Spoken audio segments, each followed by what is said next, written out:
He's second in touchdowns thrown. He's second in completion percentage, second in QBR, and sixth in yards. He's up there. I just don't. I get it. You can hate the Dallas Cowboys, and you admit it. You hate Dak Prescott, but you're giving him his flowers. I get it. He's played some good he's played some easy competition. He's 8-3, and I get it. He has not beat a team with a winning record yet. Now, the Eagles game, he played phenomenal. I'm not saying he's the reason they lost that game. They played good football on the offensive end, and he's been hot. He's also running the ball. He's getting his legs back like he did his rookie year, his first couple of years before the injury. Dak is looking good. I don't know how you can't say he's not trending upwards. He is probably the most trending upward MVP candidate at the moment. Like you said, 23-6. That's almost a 4-to-1 ratio with touchdowns to interceptions.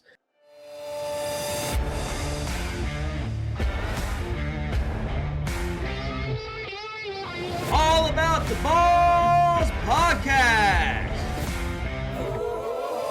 with Mark Davis, Chris Meinhardt, Luke Rule, and Nick the Doc Skirkowitz. Welcome to All About the Balls podcast. We are finally back after a nice, long, well-deserved Thanksgiving break. I'm Mark Davis, joined with two of my great friends, Luke Rule and Nick the Doc Skirkowitz. Shout out to you, Chris. We know unfortunate events happened last minute, but we're coming off Thanksgiving, boys. Luke, I got to see you for a few hours Thanksgiving night. How was the break? By the way, congratulations on the Baltimore Ravens as they are 9-3, first place in the AFC. They do have an extra game, but congrats on the Ravens being first place through 12 weeks. Yeah, it was a great weekend. I love going home, get to see the family for a little bit. You got to come over to the house, have a couple drinks. So it was a great time, man. Yeah, we went a nice little Tesla ride around good old Lake County for a little bit. So, it was fun. Got that bougie shit. Oh, no. Yeah, tell him it zooms. Tell him it zooms. Hey, those bitches are fast. I lost my Tesla Cherry leaving a strip club in Dallas when I was down there for work for 7 weeks. We left the strip club, ordered an Uber, and a fucking Tesla showed up. It was my first time in a Tesla leaving the titty bar. Yeah, I was about to get sick in that bitch.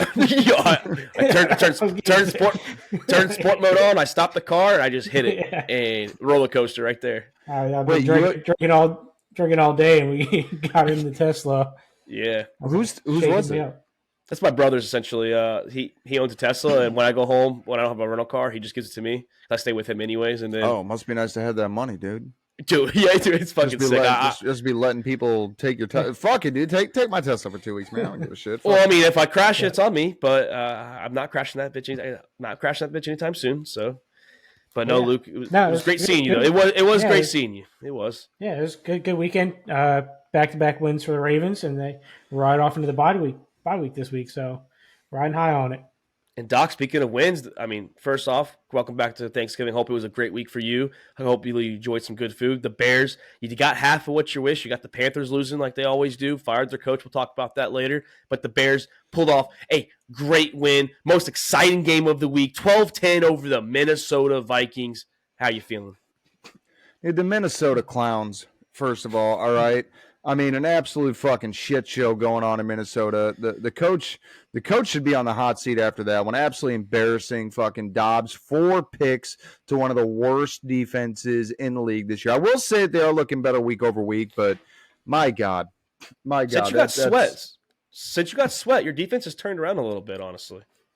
Well, yeah, when you get a playmaker, they can put pressure on the quarterback and drill the inside. It's going to happen. We saw it with Khalil Mack, but otherwise, aside from today's disappointment in the Bears winning, trying to go for those draft picks, other than that, it was a good week. Went to the Porters for Thanksgiving. Small little get-together just with good friends. It was a good time. And that's pretty much it, man. Took 4 days off of work. That shit was nice. Yeah, I had a good little Thanksgiving as well. Like hang out with my daughter. Got to hang out with the family. Got to see Luke for a few hours and Wade. It was good having a couple beers, just kicking back. Always love seeing the family, Luke. Your mom is probably probably the nicest lady out there, honestly. She was trying to get me drunk, though. I don't know if you caught that. Every time she got up, she was trying to get me a beer. And I was like, I still got to drive home, Hey. But she knows how we are. So. some hospitality. Very Southern hospitality, I know. But it was great. Chris is probably dodging us because the Atlanta Falcons 5-6, first place in the NFC South. We took that division lead. I know we both don't give a shit at this point. I kind of want to win the division just to say we got to the playoffs to prove you guys wrong. But I'm also with Chris. I kind of want to lose, fire the coach, get rid of fucking Desmond Ridder, and restart with those two. But no, Thanksgiving was good. We'll talk about Texas Wednesday. Seeing after the rankings, they won by 50 points. Good style points for that. For this wilder weekend over Texas Tech, last time we played them. But no, it was just a good week in general. Both teams won, and good food, man. Got to try some smoked turkey, smoked ham, and had some beers. It was good. Honestly, I think the NFC South just needs to be ridden from the playoff contention. I don't think, even winning the division, I don't think they've earned a spot in the playoffs. Most of the NFC teams, which we're going to talk about, does not deserve a spot. I was actually doing that. It's sad that the fifth seed in the NFC is 8-3 when the fourth seed is 5-6. Hey, I will say though, I was doing some schedule predictions, like that little app that we used before I even did on the ESPN playoff machine. So Seattle's schedule is very hard, and I did it where New Orleans, Atlanta, they don't have tough schedules. I had both Atlanta and New Orleans still at 9-8, and the Seahawks going 9-8, and the Seahawks missing it. Seattle has a tough schedule. They honestly do. But no, let's just dive into it, boys. We're playoff picture. We're 2/3 of the way done. So we have an idea of where these teams are at in the AFC and the NFC. We know where teams are probably pretty much eliminated. But in the NFC, it's very top heavy, in my opinion. You have the Eagles at 10-1, the Niners at 8-3, who they do play each other this week in Philly. The Lions, are they frauds? We're going to talk about that in a minute. They lost the Packers in Detroit. They're 8-3. And then you have the Cowboys. Yes, that 5 seed Luke mentioned, 8-3. And then you have your wild cards and the shitty division winner with Atlanta. So you have Atlanta and then Seattle, Minnesota rounding up the 4, 6, and 7. So what are our thoughts? Are any of these teams in the hunt down there in the wild cards gonna fucking make a surge? Anyone gonna fall out like Seattle, which I think, or what about this 1 seed too? We have a lot of shit going on. Who's gonna get that 1 seed? Is Philly gonna lose to San Francisco and Dallas? And are they gonna lose that 1 seed coming up? So a lot of shit to talk about this NFC. I don't think Philly loses the 1 seed. Even if they lose to Dallas and San Francisco, I think Philly can still easily take the rest of the schedule. I don't think they lose the 1 seed. Philly beat Dallas in the first game, right? Yes, it was, I think, 31-26, something like that. I think Philly loses both games and they get the 2 seed, and the Niners went out. That's what I have. But they had to lose both games. I don't think they lose to Seattle, but their 2 toughest games are Dallas and the Niners. I think Philly has a hard time against San Fran, but I don't think they struggle against Dallas. I don't think they do. Dallas. In Dallas or not, I mean, Hurts already exposed that Dallas defense once. But then again, that was also a much different Dak Prescott playing. So, I mean, there's no telling what can happen coming up. And he looked good too, honestly. He looked good in Philly. He wasn't the reason they lost the game. Now, he wasn't the reason why he was also part of the reason why they had missed opportunities stepping out at the 1 yard line. Obviously, some bad situations at the end of the game where they kept getting pushed back when they were driving the ball to win the game. So, yeah, I'm very interested to see if it's Detroit, are they frauds? I mean, I also don't know what to think of Detroit after that Green Bay loss. So, super embarrassing loss on Thanksgiving in front of everybody. But you got to remember that is classic Detroit Thanksgiving. They don't win on Thanksgiving, even when Detroit has had, in my opinion, a better football team than the Bears, or a game where a season where I'm worried about what the Bears are going to do. I mean, they still find a way to come out and beat Detroit on Thanksgiving. I just want to start out, by the way, the NFL. You guys need to get your shit together, because not having the Bears Lions on Thanksgiving is a fucking sin, an absolute sin. That is a staple to Thanksgiving just as much as the Cowboys Redskins are, or excuse me, Commanders. Thank you. My apologies. We'll edit that out. But both of those are like 2 that should always be Thanksgiving games, and then you can throw out the third for whatever the fuck the hot team is or whatever you want to do. But Lions Bears is a historic staple to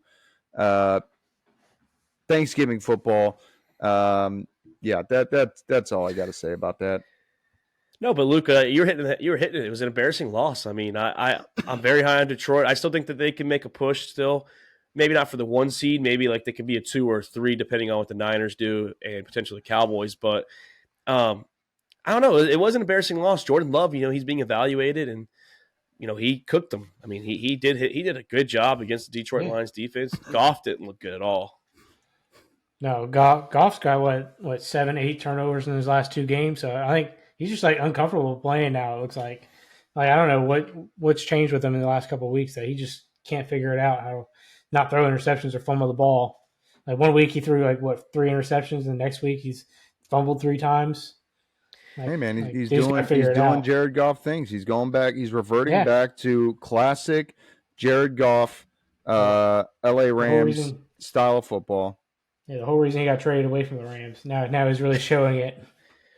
No, I mean, I think they'll wake up. They have some games that they can get their shit together down the stretch with their last 6 games. But I know you're talking about these bubble teams. I'm not really high on any of the bubble teams from the NFC. Everybody's had kind of up and down seasons on the bubble. It looks like for NFC. So the first one's out. There's the Packers, and number 2 out's the Rams. Two teams I'm not super confident in moving forward. I think the Saints are going to, like I said, just based on the little simulators I've done today and last night, I was bored. I was just tinkering around, and the Saints do have an easy schedule, and I'm not high on Derek. They have an easy schedule. Yeah, they have one of the easiest schedules in the NFL, and I just don't. And same thing with the Falcons. So that's why I think both these teams are going to get to 9-8, and the Falcons will have the head-to-head tiebreaker based on division record. I think the Saints will beat them the last week of the season because it's in New Orleans. But looking at Seattle's schedule, I think they're a team that's going to fall. I really do.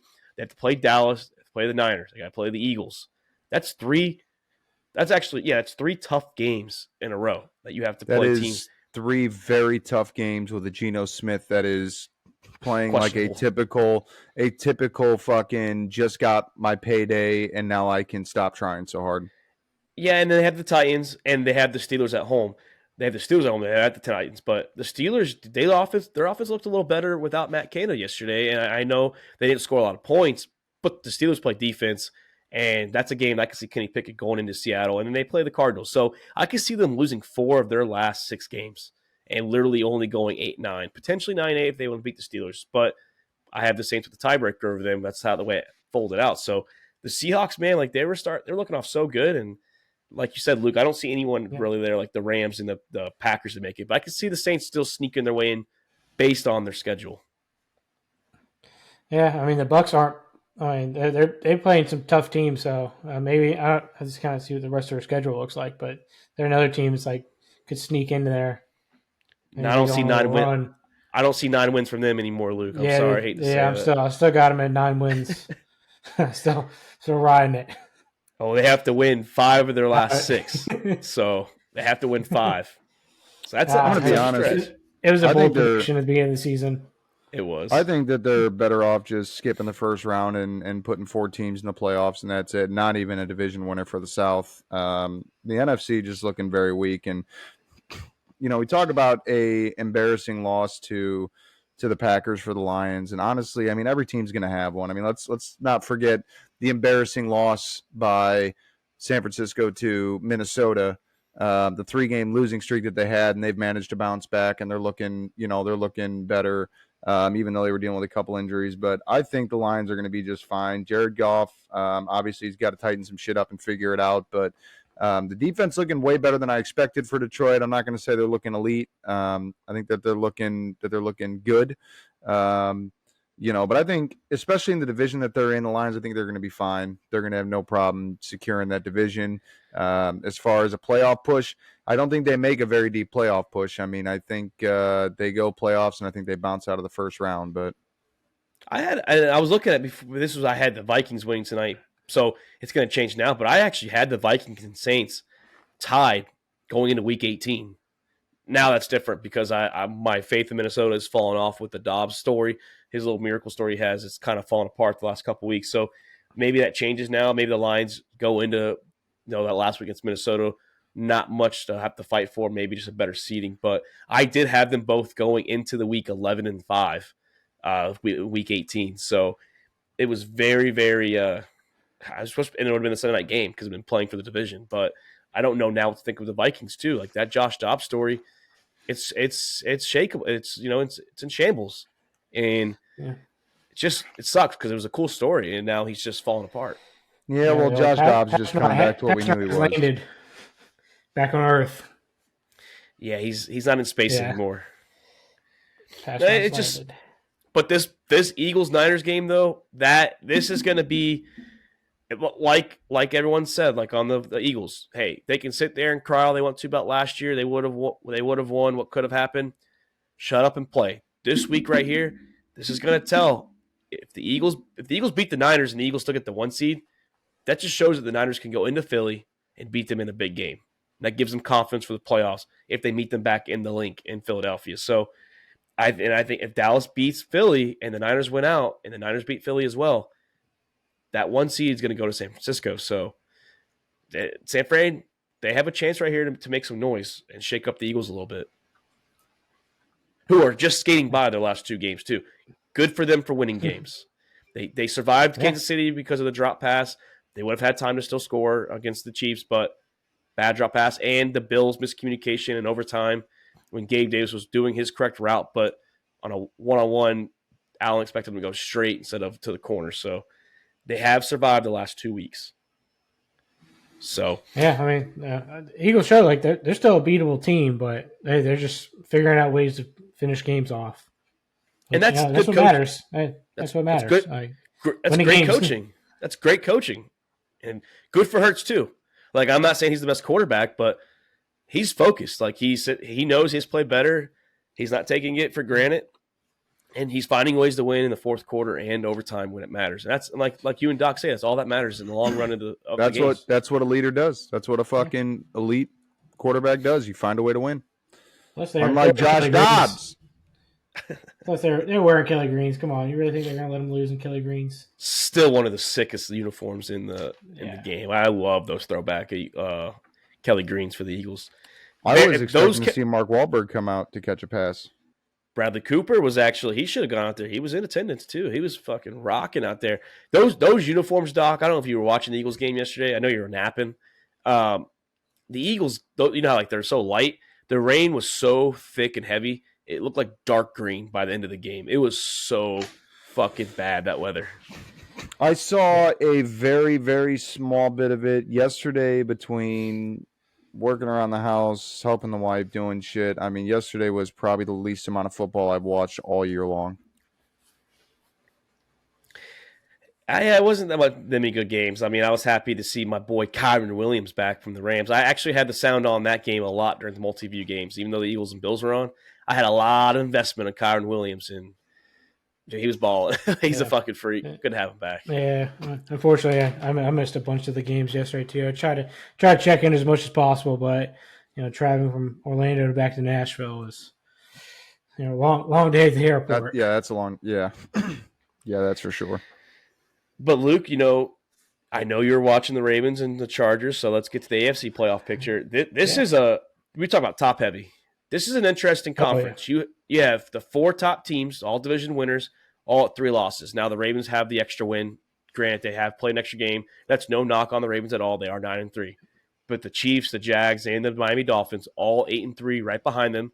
And then you have some good wild card teams with the Steelers and the Browns, 7-4, and then a lot of teams at 6-5 and 6-6. So what are we thinking about the AFC playoff picture? Let's start off with the top. Who is going to get that fucking top seed? Do the Ravens still find a way to squeak it out? I know what you're thinking, Luke. But do the Chiefs, Jags, or Dolphins, can they find a way to take it away from the Baltimore Ravens? Yeah, honestly, I think those top 4 teams right there, I think it's fair game for anybody. I mean, even with the Ravens not playing next week, they can go for 1-4 without playing a game. I think they fall in at the 4 spot if all 3 teams under them win. And the Jags play Ravens coming up too. Yeah, and we play the Dolphins coming up. So Ravens have a very tough schedule to finish off the year. They got their easiest game was against the Rams. It's still a frisky team that they can probably beat anybody. And we got Jags, Niners, Dolphins, Steelers. So it's a tough road for the Ravens to finish off. But that's 4 playoff teams in the last 5 games. Yeah, it does help that we have the late bye, so might be coming in some of these games a little bit healthier than other teams, but still, it's a tough stretch to finish off the season. That's why I think the number one seed, and I think they're going to win out, is going to be the Chiefs. I mean, they got the Packers next. That's a no-brainer. They got the Bills, who honestly, like, are you getting the Bills that played the Eagles, or are you getting the fucking Bills that Play the Jets? Yeah, exactly. I think that's the Chiefs' only loss going forward is the Bills game, by the way. That's my spoiler. That's the only potential one, I think. And then you got the Patriots, the Raiders. That's no brainer. You got the Bengals without Josh Dobbs, Joe Burrow, and then you got pretty much. And then you got the Chargers, who, I mean, we've seen the shit show the Chargers have been all year. I mean, and honestly, it doesn't matter who you put on the field. Mahomes is going to connect to you. You're going to get a pass. I mean, even with all the drops and all the issues that they've had, they're still winning football games. So. I don't think they have anything to worry about. I think the Chiefs are coming out on top for the AFC. I think second seed is going to be close between Miami and Baltimore. My concern with Miami is the defense. I mean, there's been a lot of shootouts with them this year. There's, offense obviously has been great, but if you can find a way to get the secondary to shut down Tua, then, I think you're good. A-Chain, came back and got hurt 3 minutes after being off the IR. So, that's tough. Mostert's still a good back, but, A-Chain was obviously a lot of energy in that backfield that opened up the passing game. So I think Baltimore's got a good chance of getting that second seed. Miami the third, and Jacksonville, I mean, honestly, similar to the NFC South, I think the AFC South should also just be eliminated. Honestly, give it to Houston because they have exceeded expectations the most in the entire NFL, in my opinion. Just what they've done, whether or not they make the playoffs, they deserve that seed over Jacksonville because Trevor Lawrence is dog shit. That whole fucking team is dog shit. I don't know how this team is 8-3. They don't deserve it. They deserve to be. Yeah, lately is like 2 games. And I'm not even that convinced. They deserve to be Houston. They beat Houston. Maybe Houston's just done their job and just win yesterday and Houston, and then you're in first place. But no, Doc, like Luke's right. The Ravens, the Jags, and the Dolphins, they all have hard schedules coming up. The Jags play the Ravens and the Browns. Those aren't guaranteed, especially the Browns defense. The Dolphins play the Ravens and the Cowboys. And then the Ravens, we already mentioned, they play 4 playoff teams that are currently in the playoffs. So the Chiefs do have a good break. Technically, they play nobody above 500. No, they don't. The best they got a Cowboys schedule for the rest of the year. I think the Bills are a better team than we give them credit for. Now, like you said, which Bills team we're going to get? I think the Bills are going to be, like Luke said, coming off a bye, a little more focused, a little more healthy. But I think that's the only chance. I think that's the only team that they lose. Josh Allen normally plays Patrick Mahomes pretty good, and I think that's what it's going to come down to. I think Allen's just going to try to outperform Patrick Mahomes, and I think he's going to do it just for that one game. But these other teams are at the bottom. Give it to the Colts right now. They're a 7 seed right now. I think he's going to try. I think he's going to try and outperform Mahomes, and it's going to force turnovers. I think he's going to fucking throw picks. He's going to have a problem. That's what I'm saying. He's going to have that problem.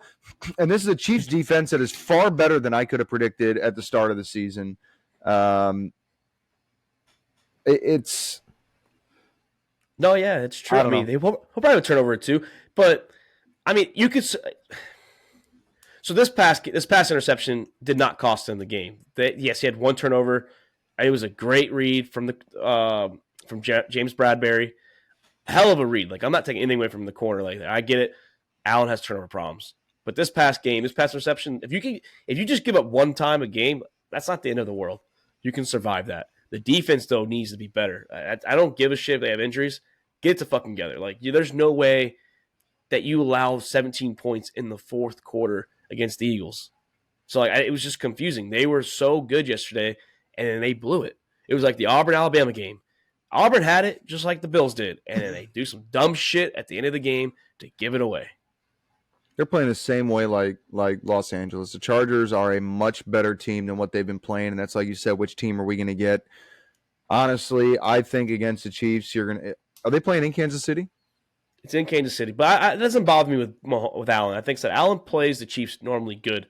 It is a different Chiefs defense, but the Chiefs defense was pretty. Arrowhead's a different stadium, though. Chiefs defense was good last year too. It wasn't as good this year, but it was good, and he still had a good game against them. I'm just saying that it's off a bye week. That's why I'm going to give it to them. But still, that means the Chiefs go 14 or 13-4. That's still a good record. And the Ravens have a tough schedule. Yeah, I think regardless, even if the Chiefs lose that game, I think they're coming out number 1 seed.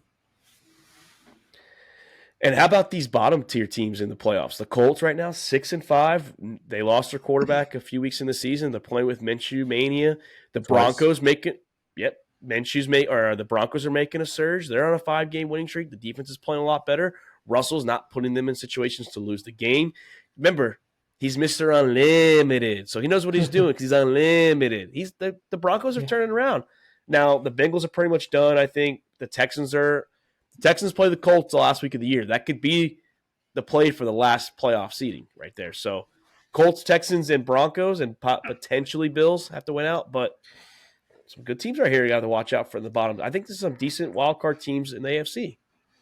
Yeah, I mean, I wouldn't be too surprised if the Bills actually go on a run at the end of the season. I know AFC's a tough division. Everybody's got tough matchups for the rest of the season. But the Bills play like they did. Not Kansas City. Well, yeah, not except Kansas City. They had it easy.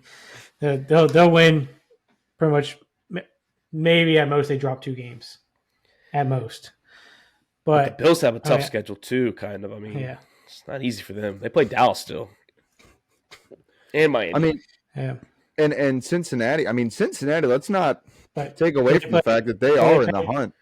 Yeah, where they play Miami at? Is it in Miami or is it in Buffalo? It's in Miami last game of the year. Doc, back to that real quick.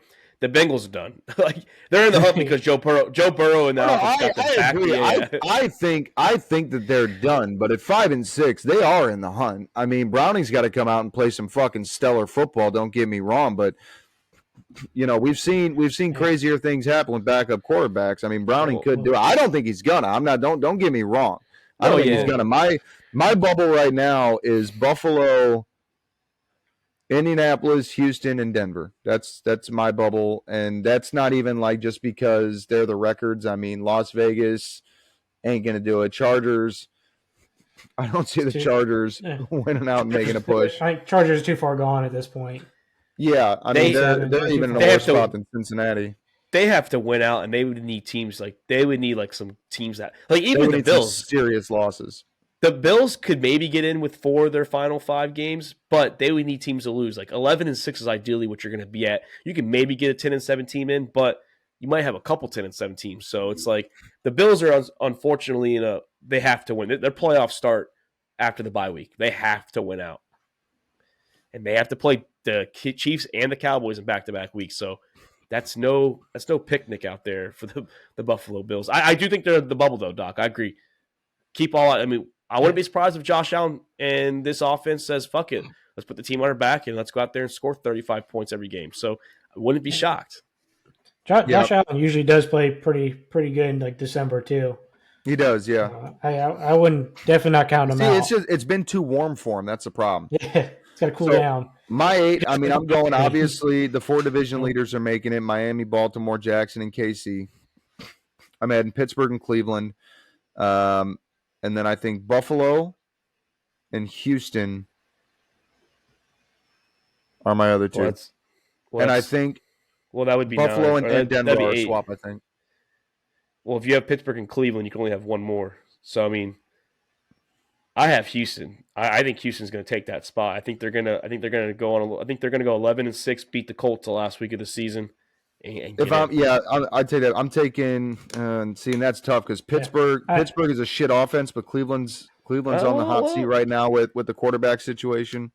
Watch out for that offense. They finally put up 400 yards total on that side, and they finally outgained the other team. Fine, it's been a while. Finally, for the first time this year. I could see the Browns falling off just because of quarterback play. I think the Browns might fall out. It's tough. Like we don't even know who's playing next week yet. But Joe Flacco, Joe Cool, baby. He might be. But their schedule's not really hard either. I mean, yeah, they have the Rams, like you said, frisky team. Let's see what Stafford and them do against the defense. Myles Garrett, though, was apparently in a shoulder sling. So that's he was day-to-day. I saw the report saying he was day-to-day. I would assume he would play. That's a game changer, if he's banged up. Yeah. I would assume he plays if he's banged up. Still. Yeah, AFC, it's like back to the Steelers, though. Like, Good for them. Now, I think Deontay Johnson is going to be out the door in the offseason. I don't know if y'all have seen what's happened. In the last couple of weeks, he had that fucking. Did you see that fumble play? So Yeah. I might believe him. He didn't see the ball, but he told the reporters said he was blocking. I don't know what blocking that is. He's standing there looking at the guys. That was bad. It didn't matter whether you saw the fumble or not. I mean, you didn't, dude. I immediately thought of that Jay Cutler play. I immediately thought of Jay Cutler just standing down there, picturing a cigarette in his mouth when they called it, and he was playing out in the fucking flat, and he just stood there and just watched the whole play. Like, what am I doing here? But he said he was blocking. Jay Cutler. He said he was blocking, and he literally didn't even have his hands up. He was to the side. He didn't block shit, but his own team from winning a football game. And you know how the Steelers are. They don't put up with that shit. So no, they didn't with fucking Claypool. No. So AB they put up with him because they could tolerate him. They couldn't replace him right away. But like Ryan Clark said today, as much shit as AB was, like drama-wise, he put 100. Now, that's the one thing we can't disagree with the Steelers. He put up numbers, and he showed out. Like, he gave his all to the Steelers. They did the same thing with Le'Veon Bell. Like, they got the most out of that player too. No, they didn't put up with his shit. They did not give in to his holdout. No, he ended up leaving. Well holdout-wise, yeah. Money, but during the season, they put up with his shit. Yeah. Yeah. And so they could replace him. Running back at the time. And so they could replace him. Le'Veon Bell is probably top 3 running back. He's also one of the hardest running backs to defend because the way he was most patient running back I think I've ever seen in the NFL. The way he would just wait for a hole to literally barely open up. Yeah, I feel like Le'Veon Bell is just standing there, just standing there still waiting. But no, I'm telling you right now, Deontay Johnson, he only has one more year left on his contract after this year, and his dead cap is not that much if they decide to cut him. He might be traded. He might be gone in the offseason. There's no way that Mike Tomlin – first off, he's fighting with Fitzpatrick, one of your star captains on the defensive side that had to be broken up. Fitzpatrick ain't put up that shit, and I don't think the Steelers do neither. It's very weird seeing a team led by Mike Tomlin, though. The locker room's falling apart. Yeah, especially when you're like whining about fucking getting targets and you drop a touchdown. Like, don't fucking complain about not getting targeted when you drop passes. That's why you ain't getting targets, motherfucker. Yeah. That's the thing is he does get targets, though. It's just we blame Canada for the offensive struggles. Now, offense looked a little better. Maybe that was Pat Fremuth's problem, too, because they actually got him involved. I know he was hurt for a while, but they... Yeah, he was on IR for like this is his first game back. 6 weeks or something like that. He was second game back. Yeah, he just didn't do much. He was kind of getting his feet back. I just dropped Darnell Washington. That sack of shit didn't do nothing. No, I got Fremuth in Dynasty, and I'm glad to have him. Thanks, Jones. But no, I mean, I'm very interested in the AFC playoffs. I'm more interested with that because there's so many teams that are fighting for a spot rather than just being mediocre. I mean, yeah, I believe the Broncos and the Texans go. I wouldn't even call it. No. I wouldn't even call it fighting for a spot. I would just say like teams being deserving. You know, you look at again. I'm not trying to rip on you guys in the NFC South, but I mean where that division stands, 5 and 6 are in the playoff hunt. They don't deserve to be. You know what I'm saying? I mean these are teams. Buffalo at 6 and 6 is still a team that on paper I think deserves to be in the playoffs. I mean, the gameplay has not showed it, but this is a good team. This is a team that can compete, or that should be able to compete better than they have been. It should be winning better than they have been. Well, we've seen teams with losing records go to the playoffs and win games. We've seen the 7-9 Seahawks beat the Saints, who were 11-5 that year. That was the Beastquake. This is the Beast Mode Quake Bowl game, whatever you want to call it.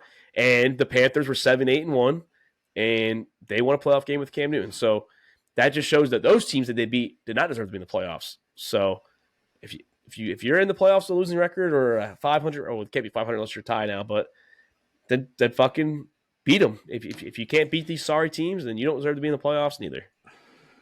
So that means if we beat Dallas, that's teams coming in going, we're playing a losing team in the playoffs. This is going to be a cakewalk, and they get complacent. And then they shouldn't have been in. That's the way I look at it. Then.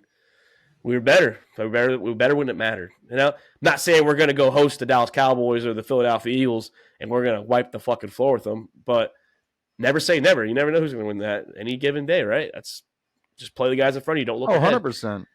Now, do I agree Buffalo and the Broncos and the Texans probably should be in over us? Yeah.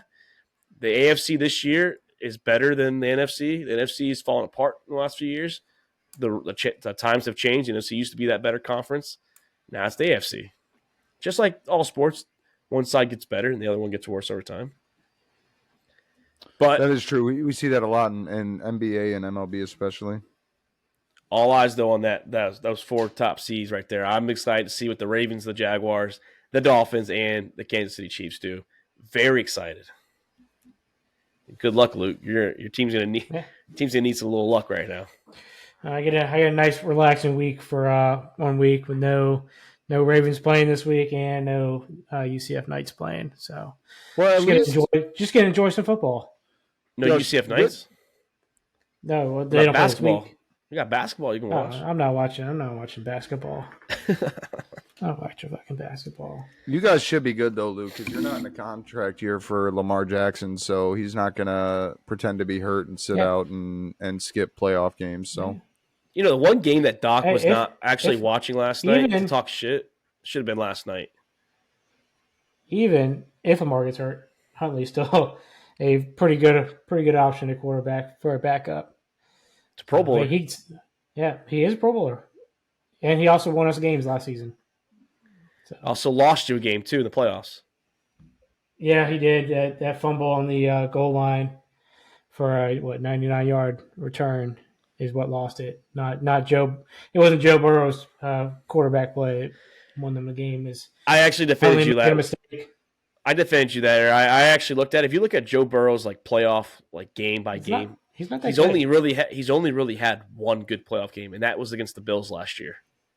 His other games haven't really been amazing, blow you out of the water kind of games. There's always been some controversy, with the Raiders with that blow and whistle where the Raiders stopped, and then the Chiefs game, he had a good second half, but not a good first half.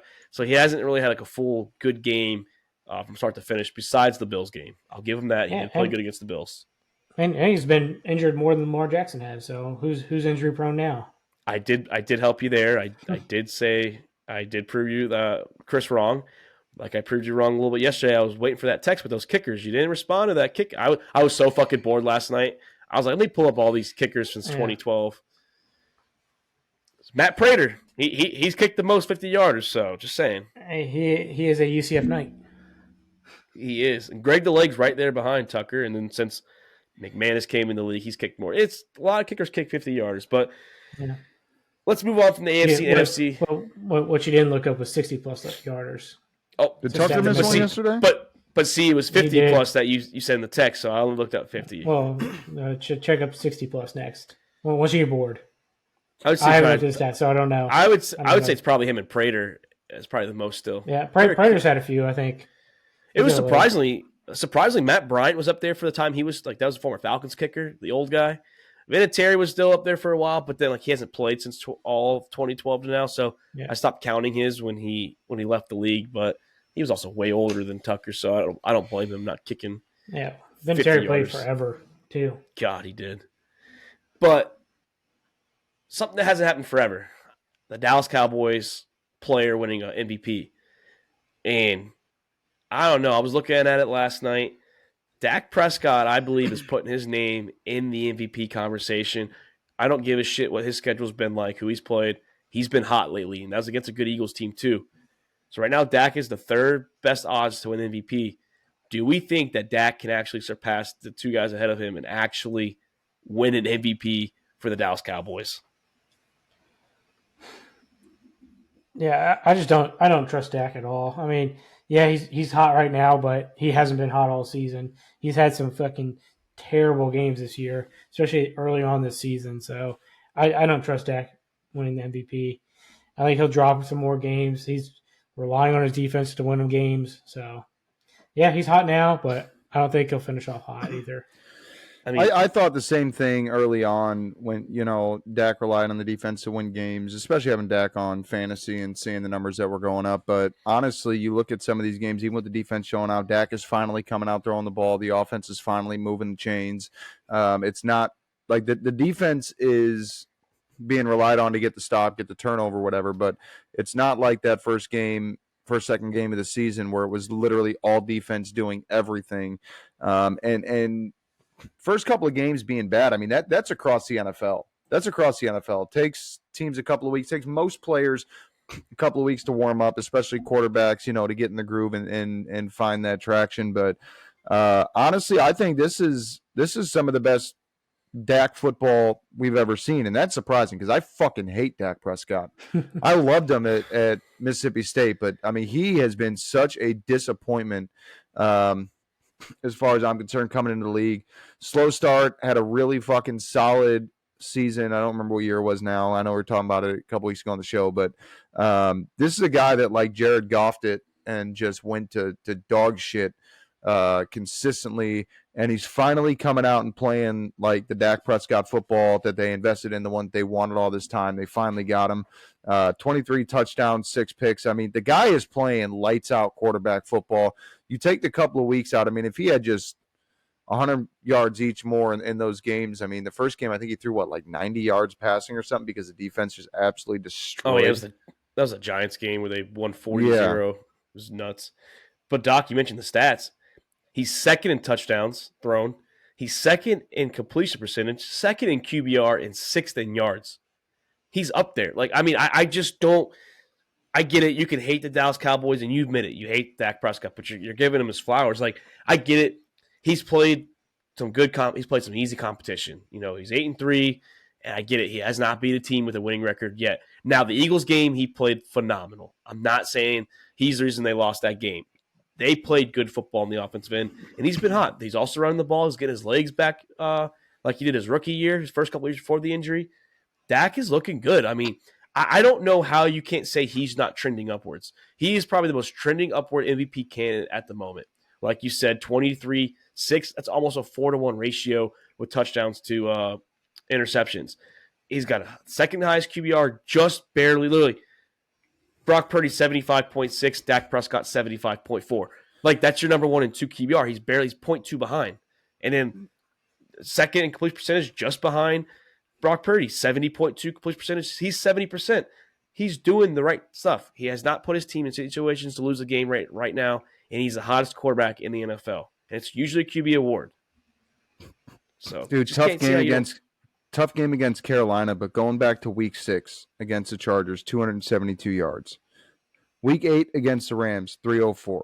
Week 9 against the Eagles, 374 yards, 3 passing touchdowns against one of the better defenses in the league. The Giants, we remember what happened the first time he played the Giants, right? Obviously, the defense took over, and the defense did everything very quickly. And even the defense made stops in short field. So even if Dak did something, there was no room to move the ball and pad the stats. But second game, he didn't make that same mistake. 404 passing yards against the Giants. Carolina, obviously, not a good game against Carolina. But you look at Washington, 331. I honestly, you go back to week 6, I don't think there's a quarterback that has more yards, more touchdowns, more anything than Dak Prescott going back to week 6. I mean, when you talk about an MVP playing, and each league values it differently, but when you talk about an MVP and whatever the schedule, strength of schedule, whatever division that you're in, I mean, if a guy is putting a team on his back like he is, I don't want to say that because the defense has been a huge part of it, but a guy to step up and get his team where he needs to go, because you can have a good defense. The Bears showed for years you can have a good defense and still lose football games. So you still got to have a quarterback. You still got to have an offense.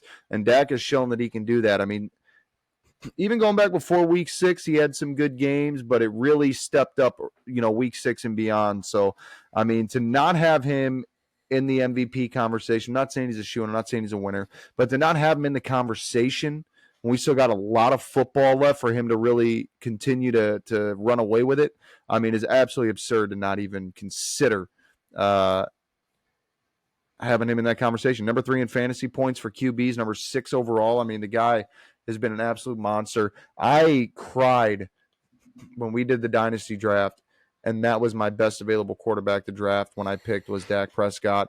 And still the only quarterback that I have to this day, because I got Browning and Circus Carr as my other quarterback. So quarterback's the only position I'm struggling with. And now that I'm like, hey, man, if Dak can do this for the foreseeable future and he's got long-term contract control, we're all right at the QB position.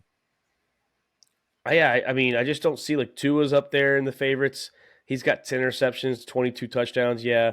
I get it. He's got a couple 100 more yards than Dak, but he's not playing better football. You can see it. Now, I know we hammered Josh Allen. Josh Allen, if he was winning games, I don't give a shit about the 13 receptions. He would have been in the MVP race. His stats are similar to what Kurt Warner had in 2001 when he won the MVP. I think he had 21 interceptions. Kurt Warner did, is what I heard on NFL Game Day morning Sunday. So, that's why what you do for your team matters. It's not just the stats. It's how you carry your team and bring them, not even like carrying them on your back, like I said earlier, but how you elevate your team and bring them into the playoff picture. It's a big fucking deal. And Tua, honestly, I don't see. You put anybody back there at quarterback and on that offense, they'd probably perform.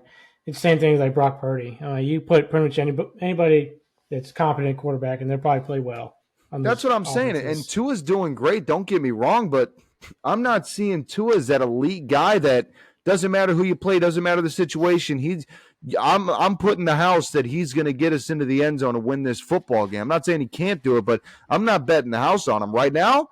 I might put the house on Dak.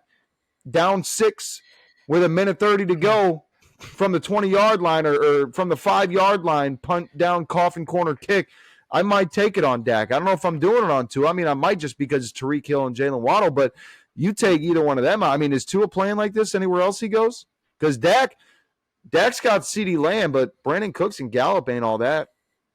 Cooks has been good the last month. Yeah. Last month Cooks he's been good. on. No, that's what I know, but he hasn't been. That's a part of Dak Prescott, though. Dak's the one that's throwing it to him. Good tight end, too. Dak is making Cooks good. Dak is making Cooks good. Cook's been good everywhere he's been, though. But Dak is getting him involved when again, he's though. Used right. Yeah, when he's used right. Yeah, he's been a solid number 2, at least everywhere he's been. We can sit here and say that Dak is – we can all – and not just us three, but everyone. We all rip on Dak about his playoff success, the Cowboys' playoff success since their last Super Bowl in the 90s. He can fucking lose in the playoffs all that happens. I don't give a shit. But right now, if it's through Week 12 of the NFL season, I don't think anyone's hotter and anyone's playing better than Dak Prescott through 12 complete weeks. And, as a quarterback, I agree. I get it. The Eagles are 10-1. But Jalen Hurts is not playing better than Dak Prescott. He is finding ways to win games when it matters, yes.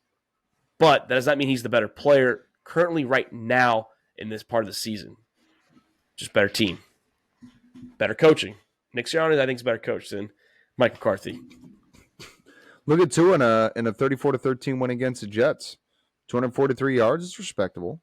It's not amazing. It's respectable. A touchdown. And then 2 picks and a fumble loss. I mean, and one of the picks was a pick 6. That's what I'm saying. So, I mean, yeah, Dak didn't have incredible numbers in that blowout win against the Giants in Week 1, but he also, I don't think he threw. Let me verify before I make an ass of myself. I say right now, you put Dak Prescott in the Miami Dolphins. Yep. Did not throw 2 picks and fumble the ball in that blowout win. So, that's the difference in the level of quarterback. You put Dak with Tyreek Hill and Jalen Waddle. I'll tell you now, he's got better than Tua stats, 22-10 and 3,100 yards. Oh, no doubt. I have no doubt about that. He's doing better without that offense. Talking about MVP, I think Mahomes still needs to be in this conversation. He's doing more. I won't say he's doing more, but he's doing a lot with a lot less. So I agree. He's doing more. That is true. He's got no stars. Kelsey, but nothing really. I mean, Pacheco's playing decent. I'm not going to ride my high horse saying Pacheco's the top 10 running back or anything, but he's salvageable. Like, he's good enough, but like the wide receiver core is not there. Rashee Rice is starting to pick it up now, starting to catch his stride, but I'm pretty sure that the Chiefs have the most drops in the NFL still at this point. They do. I still think Dobbs is the MVP. And they're still winning games. Now, I will say that Mahomes had a tough loss to Denver, but Mahomes is doing a lot more with less, but he's also because he has to try so hard. He has come back down a little bit to earth where he was at in Cloud 9. Has. Now he's still playing. He's playing great. The receivers are shit. So he doesn't have a true number 1 wide receiver. Like his wide receiver core would be a 3 or 4 on any other team. His Rashee Rice probably. You know what this reminds me of? The 2011 New England Patriots when Tom Brady went to the Super Bowl when their best receiver was fucking like Wes Welker, who's a slot receiver. A slot receiver, not some stud out there on the outside. It was the same thing with Edelman. Yeah. Oh, Tom Brady. I don't even know if Edelman's good enough to be a slot receiver on the Bears at this point. But you got to find – I mean, the final ways to win. Now, granted, this is the best defense Mahomes has ever had. I don't think we'd ever say that the defense would be better than the offense for the Kansas City Chiefs neither. So. It's probably the least amount of offensive talent he's had too around him. But I just don't. I don't even put give or take a little. Well, bit. Last year was only elevated because of Juju Smith-Schuster. Yeah. He was just better than. He was still not that great, but right. But it was better than what they have now. Yeah. I mean, last year is not much different than this year.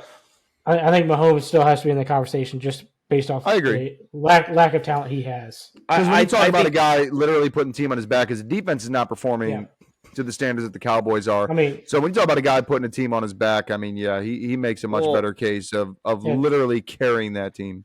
Yeah, I think Mahomes is a little out of with like a game winning drive situation.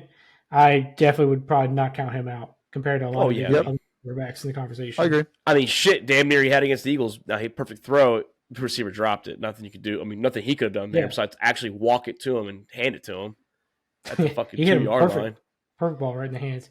Now, I will say, though, Mahomes is outside my top 4 or 5 candidates because I'm still looking at Myles Garrett and T.J. Watt and Tyreek Hill and Dak Prescott. Tough to get him for MVP, though. It's just they'll be offensive defensive player of the year, but it's just tough. This year, Watt or Myles Garrett could, especially Myles Garrett, where the Browns have no offense right now because of the situation.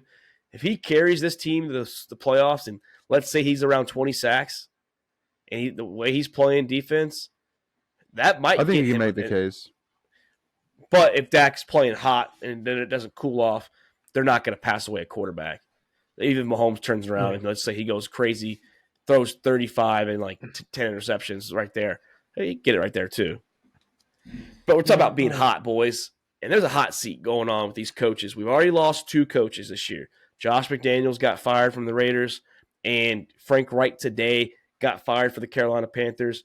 And according to Adam Schefter, he's expecting 7 to 10 coaches being fired, and he said he would bet the over. So who are we thinking are next candidates? How many are we thinking are going to be fired before the end of the season, including the 2 we already got? I'm thinking 6 to 8. That's where my window's at. I think we get 6 to 8 coaches being fired this year. So what? We're at 3 already? 2? 2. The Panthers and the Raiders. Yeah. I think we can all agree on the Chargers and the Commanders. Chargers, yeah. Chargers has to happen. They probably have the most talent on offense and defense, just doesn't show up. Still one of the best. At all. Still one of the top passing offenses. Pass defense. Second highest paid quarterback. They're the only one worse than the Bears, I think. They spent a first-round draft pick on a wide receiver. The first wide receiver taken off the board. Second receiver. Jason was one. Yeah, it's the second wide receiver taken. They could have had Flowers and they could have had Addison right there. I get Tank Dell happened later on, but out of those 4, you could have had Addison and Zay Flowers right there. Then they just have all these big names on defense just don't show up. I think the Chargers have to fire their head coach at this point, and plus the way he's perceived in the media now, just him going off on the media, just not a good look. They got to do something with the team. I think them moving to LA was a fucking terrible move in the first place. LA has no fan base. Nobody goes to those games. The other team, the away team has more fans than the home teams do. So I think they just need a culture change. And LA adopted the Rams more than they adopted the Chargers too, out of the small little fan base they got out there in LA. Plus, LA Rams were already there before. They were there many, many years ago. But I think the Commanders are another one too, Luke. I think Ron's already got rid of Jack Del Rio, the defense coordinator. I think he's next. I think he's next. Yeah, I think it's very, very possible they let him finish the season just right off to the sunset. Oh, yeah. I mean, at the end of the season, he's canned. On Black Monday, where they fire all the coaches, the day after the last regular season, they call it, he's done. Yeah, he's probably done then, but... And I know Doc is want to hear season. The Bears are potential candidates to fire their coach. Uberflus, whatever his name is, Uberflus. There's been rumors, there's been rumors he's out the door. They won't. And the only reason I say that is because I think the expectation was kind of where they're at. I mean, Poles wanted to win, but I think he knew with the team coming in it wasn't going to happen. I agree he needs to go, but I think when you look at where the team is at They're in a total breakdown rebuild. They got good draft picks coming up. The only way that it happens is if they draft the right players that Poles feels so strong about that he needs to get a coach to like really hone in around these players and be that coach for these guys. But I think honestly, especially if we get that number 1 pick from Carolina and we can sell that for a couple more and kind of rinse and repeat what we did last year, next year, I think hold on to Eberflus, have a shit season again, have a good pick from somebody else in the first round, have our own, and get rid of Eberflus when the time is right, because you don't want to bring in a Frank Reich, with Bryce Young, and then it doesn't go as planned, and now you hired this guy that you had high hopes on. So you want to bring in the guy when it's the right time. And depending on how the draft and the offseason goes this year, I don't know that the end of this year is the right time, but I'm going to throw a curveball here, and I think a lot of people are expecting it. So I don't know how much of a curveball it is, but since we've talked about Washington, since we've talked about the Chargers and the Bears, my top pick, I think, is going to be Senile Bill.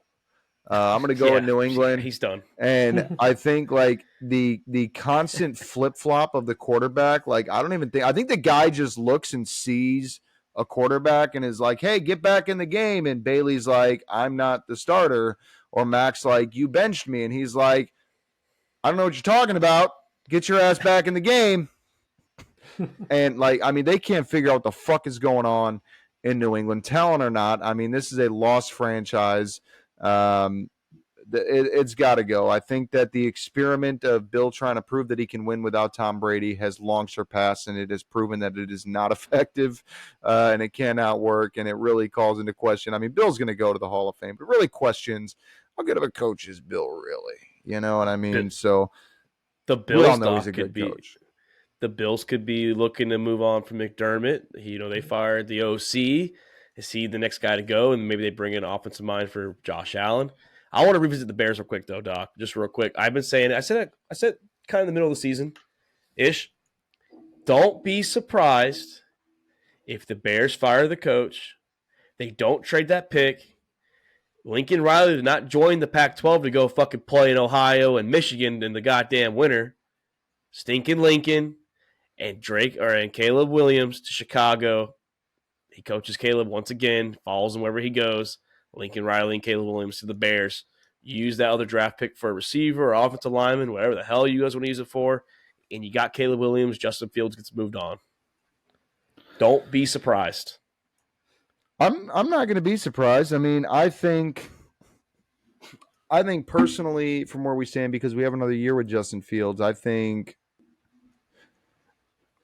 Justin Fields is evolving. He is playing better than he was. I'm not saying he is a great quarterback right now. I think he has a potential still. But I think, he didn't have weapons. He didn't have protection. He's finally getting those things.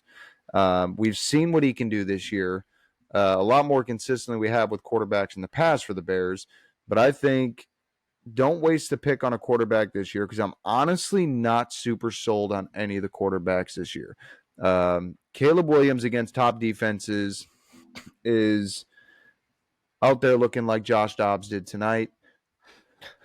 Only Josh Dobbs didn't play a top defense. I think that we need a wide receiver, especially because I think Mooney's coming up due soon, and I don't think he's going to get.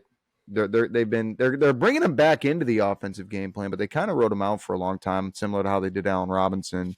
But I think the second pick, you get an absolute monster at offensive line or a game changer on defense, and focus on the quarterback the following year. And that's why you leave Eberflus, because here's the cycle the Bears have had a problem in, right? John Fox didn't want Trubisky.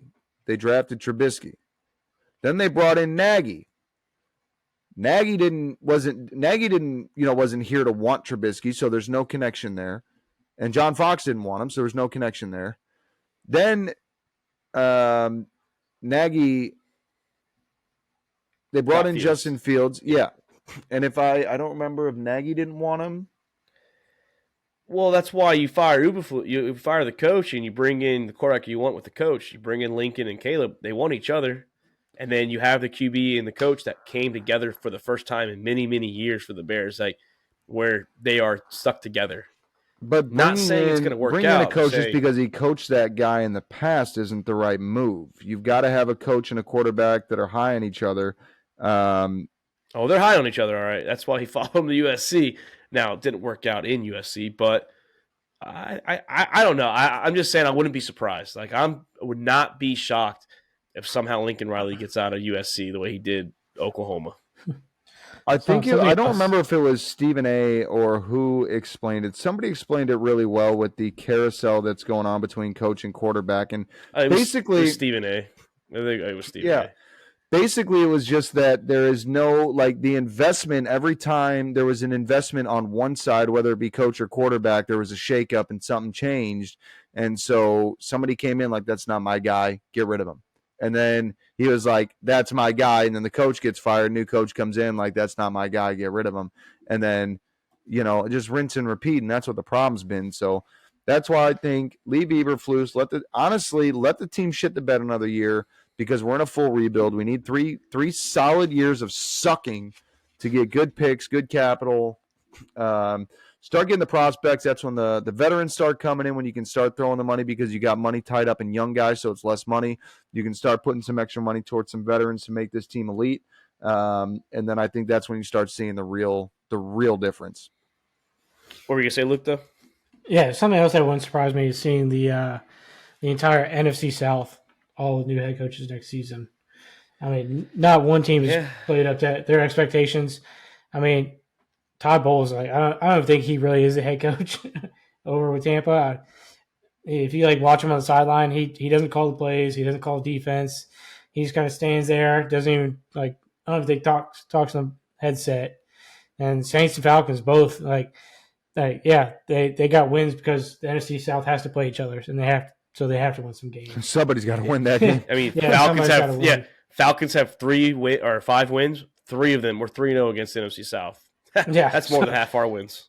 So you guys have to win some games, and the Falcons. Shiniest turd. Yeah. So I mean, I would not be surprised. I mean, one of them's already gone, so 3 more head coaches from the NFC South could be gone. I can see us keeping our coach if we win this shitty division. That's the only way I see Arthur Smith staying. I don't even know. Even if you guys make the playoffs and you lose the first round, I think Chancey's still gone. Now, if you win a playoff game, I kind of have to keep him. Whoever the head coach is that wins the playoff game for. If I had to pick a coach that was staying in the NFC South, though, I think it is Arthur Smith, because honestly, Davis, I know your expectations of the Falcons were a lot higher. This has been a great defense. I mean, anybody that truly came in and thought Desmond Ridder was your guy, I mean, I was interested to see it. I wasn't 100% sold. I know that, but that's what I'm saying, though, is the expectation could not really. I mean, I know there was hope. There was hope for playoffs, but I don't think that was the expectation. I mean, you guys got fucking quarterback away. That's and it irritates me because we are quarterback. We're not a quarterback away. We're in the Super Bowl, but we're a quarterback away and we're competing. We have young talent. Yeah, I honestly do. We have young talent. If Ridder can get Drake, your number one receiver. Drake looks good with Ridder. Ridder looks good. I'm not saying he's a bad receiver, but by no means. Give him, but I don't think he is a number one, a tier 1 elite receiver. I'm not saying tier 1. We don't need to be tier 1 with the way we run the ball. No offense to the Ravens, they could go on a run and they don't have a tier 1 receiver. They have a great running game, and they have a great scheme for them. They had Mark Andrews, and unfortunately got hurt. But they run a great system out in Baltimore, and that's why that could give the Chiefs fits, is that running game. But shout out to the Ravens, though. I took 3 of them for rushing yards yesterday, and they all hit. But with the Falcons, if we get Kirk Cousins or someone like that type of caliber, rushing? He fucked me. But, I mean, if we just get a fucking quarterback, I'm not saying we're going to win. We need a little bit more, yes. But our defense is playing a little better football. The offense would take pressure off the defense, especially. The defense is playing great, I think. They had a couple bad games in the last few games. You're always going to have bad games. Yes. But Algier and Robinson will get more opportunity because the box won't be so stacked if you have a quarterback. And London and Pitts gets involved. I'm going to tell you right now. It just sucks. If Smith gets fired, it's because he's fucking mishandling Robinson. He needs to stop fucking around, and he needs to stop fucking around and make Robinson the go-to back. He's been mishandling all 3 of his first round draft picks in the last 3 years. Look, Well, maybe not London. London's been involved. It's mishandling Robinson and Pitts. London has been involved with Ritter. Now, when Heineke was in, London didn't have that great of games. Ritter targets London. I'll give him that. But maybe his play calling sucks because he has a shit quarterback. Maybe that's the problem. Maybe just give him a quarterback. Maybe his play calling's a little better. Now, he might not get that opportunity. He's probably going to be stuck with Ritter. You guys got the opposite that we got in Chicago because I think we have a good quarterback and then we just have shit play calling. I would take Fields at this point, honestly. I'm not going to lie. Look at that pass to Mooney in the flat that he got tackled for like a 4-yard loss right off the rip. And even Joe Buck in all of his wisdom, right? All of his infinite wisdom, because not Joe Buck. I hate them both, but Troy Aikman is a fucking moron. But even that guy's like, well, partner, you can only run that play so many times. And yeah, he's right. I mean, they run it all the fucking time, that wide receiver screen, and that's the training wheels that we've seen put on field so much. When they actually open it up and let him fucking play like a quarterback, we've seen what he can do. But otherwise, they put the ball and chain on him, and they don't let him operate. So yeah, I think he need to build his confidence up because he was able to push the ball down the field in like big situations. I mean, yeah, he had 2 fumbles, which sucks, but dude, they don't let him throw the ball. The plays that they draw up for him are the immediate fucking screens, half yarders. I mean, he had a couple, and I want to see the film on a couple of those plays in the fourth quarter. That I swear to God, the dude had 2 weeks to throw the football. Like, I want to know. I know there was one big misplay to Mooney, but I want to see these receivers and see the 2 weeks he had to throw that nobody got open. Because if that's the case, like, the receivers ain't fucking moving, man. And that's not on him. But no, we have a lot more to talk about. Tomorrow we're going to do some picks. Hopefully Chris is back, boys. We're going to have 13 games to cover. There are 6 teams on a bye. So we'll go in there. We'll break down some of this. Luke kind of pushed himself ahead a little bit in the picks. So he's hell back of a week for fantasy. I had a fucking terrible week for pick'ems. Hopefully nobody's trying to win their leagues this week because a lot of buys. Yeah, I play. I'm decent in Dynasty with buys. I only have 2 guys. I have, I forgot who the 2 were, but it's against you, so I'm not as worried now that I'm playing against you in Dynasty. So I can afford to have 2 buys. This is my one. This week is the reason I picked up Kate Otten. Doc, you're in a very, very big matchup in our redraft league. You're playing the 4th and Niners guy who's 6-6 now as well. You have him, and he's got Josh Jacobs and Stephon Diggs on bye. You have to take advantage of that. You have to take advantage of it because right now it's very, very clustered and very combusted out there. The last 2 spots with all you 6-6s and 1, 5, and 7 too. So better win this week. But great show, boys. Good to talk football. Good to be back in here. Just good to actually talk football. Evaluate the game again. Shout out to you, Chris, Luke. Great episode. Same thing with you, Doc. Can't wait to get here tomorrow. I'm Mark Davis, All About the Balls podcast, and we are out. Thank you for checking out another episode of All About the Balls podcast. We want to thank all of our listeners and supporters of the Sack House. You can listen to the show on Spotify, Apple Podcasts, and YouTube. And don't forget to subscribe and give us a follow on Twitter and Instagram @the Sack House.